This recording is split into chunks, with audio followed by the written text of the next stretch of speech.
The opposition alleges that this coordination committee meeting or the Samanvay Samiti meeting is proof of the fact that the BJP is being run by remote control from the RSS. Joining us now is a man who's been the face of the RSS, is now the General Secretary of the Bharatiya Janata Party, Ram Madhav. Welcome to the newsroom. We've seen the Aam Aadmi Party, the Congress, gun for what happened over the last 3 days. They say that this is the ultimate public proof of the fact that all ministers and the Prime Minister have to go and give their report cards to their super bosses from Nagpur. See Rahul, first of all look at the history of Congress Party, which is today criticizing us for inviting some of our RSS Swayamsevaks to a Samanvay Baitak in Delhi. There used to be times when Prime Ministers like Prime Minister Narasimha Rao used to be, there used to be lot of pressure put on them to go and salute before a very highly unconstitutional authority in Congress Party, who was nobody at the time. Files used to be forcefully taken to the house of the unconstitutional illegal authority sitting in Are you Janpat. Suggesting, Mr. Madhav, that there is an equivalence, as though that the RSS is for the BJP what Sonia Gandhi was to the Congress? Are you trying to draw equivalence, sir? That RSS is to BJP what Sonia Gandhi was to Congress? I am yet to complete my answer. Go ahead, please. These are the people who are criticizing members of an organization, a public organization, joining their colleagues in an ordinary, every year, it's an annual gathering where we exchange notes on developments in the country, situation in the country. We discuss these issues on an annual basis, on a regular routine. They have joined us. They also have participated in the discussions for 3 days. It's it's a very legitimate, normal activity that happens in any country with any group, any party. Ministers go, any government you take, ministers go and participate in conferences, participate in brainstorming sessions hosted by organizations that need not necessarily be a part of the government. But the charge against this meeting is that it's a violation of the oath of secrecy that ministers have sworn to, that they've gone and made presentations detailing what the government has done, what the government intends to do. Is that not a violation of the sacred oath, sir? How ridiculous it is, Rahul. Congress Working Committee, Prime Minister used to go, Dr. Manmohan Singh used to go, ministers used to go. Does it mean they were violating Official Secrecy Act and going and making presentations before Congress Working Committee? Such a ridiculous argument. Criticism for the sake of criticism. And this, our Baitak is like a Baitak of any organization in the country. The participants are all members of the ideological but there is a difference between the Congress Working Committee. The government was a Congress-led UPA government. So once again, the government was a Congress-led UPA government. Here there is the RSS. Now you're making it seem like there's no difference between the RSS and the BJP. All this while you've been saying that the RSS is a socio-cultural organization. Why then are you comparing the RSS meeting with the Congress Working Committee meeting, sir?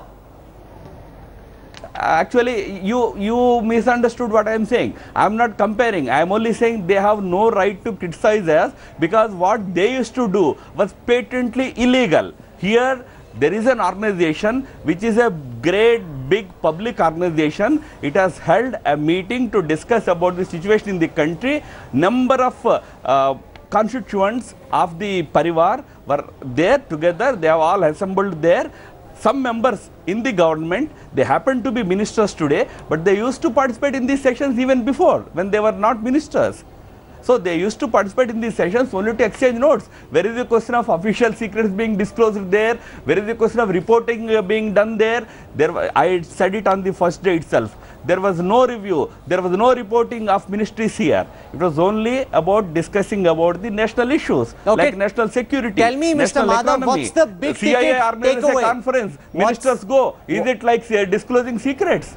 What's the big ticket takeaway? What's the headline? What's the message the RSS has sent these ministers back with? What's the agenda? No, for us, we understood where we stand after 15 months of a different government, a government run by people who are close to us, which has been in place for last 15 months. How things have changed in last 15 months in terms of India's national security, India's economic progress, India's development, and all these issues, we are able to get a fresh understanding of the situation today. It has helped us enormously, and we all feel happy that under the rule of our people, things in the country are improving. There was a utter misrule for last 10 years under the Congress regime. Things have collapsed so badly that it took some time for this new government to repair the things, and we are in the right direction. That is the impression we gather after the 3-day deliberations.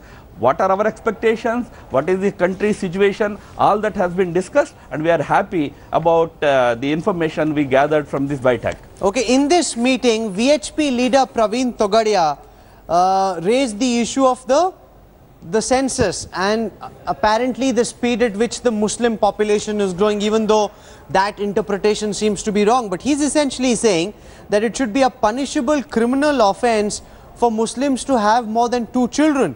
Now, what is the RSS view on this? Because this whole business of population jihad was actually part of the agenda at this Samanvay Baitak, sir. Now, firstly, this issue was not raised by Praveen Togadia in this meeting at all. Whatever was reported in the media today was based on a report in one of the magazines published by RSS people, namely the organizer or Panchajan. I don't exactly remember which one it was. Organizer, yes. There was a report about a meeting elsewhere. No such intervention was made by Dr. Praveen Togadia in this session. So I would only leave it at that. That very question itself is not correct. Okay. What about the Prime Minister's speech today? We're told he spoke for about 15 minutes. Can you share broadly some details of what the Prime Minister told his ideological brethren? No, see, as I said, the proceedings of this 3-day conclave were basically centered around what is the present scenario in the country. Prime Minister said that in the last 15 months, we have been able to steer the country clear of the mess that was created by the previous government, and today we are confident that very soon we can take the country on the path of development and progress and prosperity. We are now very confident that very soon things will change to the better. That's what Prime Minister told us. He also said that the main thrust of his whole thinking is that India should become self-reliant. India should become self-reliant in its security requirements, in its economic requirements. It should not depend too much on imports, whether it is the security related imports or otherwise. And also, we have to care for the downtrodden, for the backward, the poor, the scheduled caste, the scheduled tribe people, what we call in our terminology as Antyodaya. The last man, the poor man, we have to take care of those people. He said that he is very committed to, pushing the efforts of the government in that direction. Okay. One final question before I let you go, Mr. Madhav. We heard today from the Ministry of External Affairs that dialogue between India and Pakistan in New York hasn't been ruled out. We saw the Pakistan High Commissioner Abdul Basit say that the UFA agenda was only about terrorism. There's no confusion. Pakistan only wanted to discuss terrorism and not extend the scope beyond terrorism. We heard Dattatreya Hosable, the number 2 man in the RSS, said during the press conference that even at the height of hostility, the Kauravas and the Pandavas were constantly in dialogue with each other. Dialogue is required to maintain peace. Do I add all of this to mean that there is a possibility that despite the disastrous NSA level meetings which never happened, Nawaz Sharif and our Prime Minister may actually meet on the sidelines of the UNGA, Mr. Madhav? You must remember that until the morning of last Sunday, we were all waiting for the NSA level talks to happen. It was the Pakistan side which had finally decided to cancel the visit of their NSA to India. So while India has time and again, Prime Minister himself has time and again reiterated on different fora that yes, dialogue is the way forward, we have to wait and watch. How can I say anything definitively now? Okay, so you're not ruling out talks, but you're not ruling them in either just yet. But that's also interesting to have had you on a day when the Samanvay Baitak happened. You've been able to give us some insights on what was discussed and clear some of the perceptions around it. Ram Madhav, for joining us on the newsroom. Thank you very much, sir.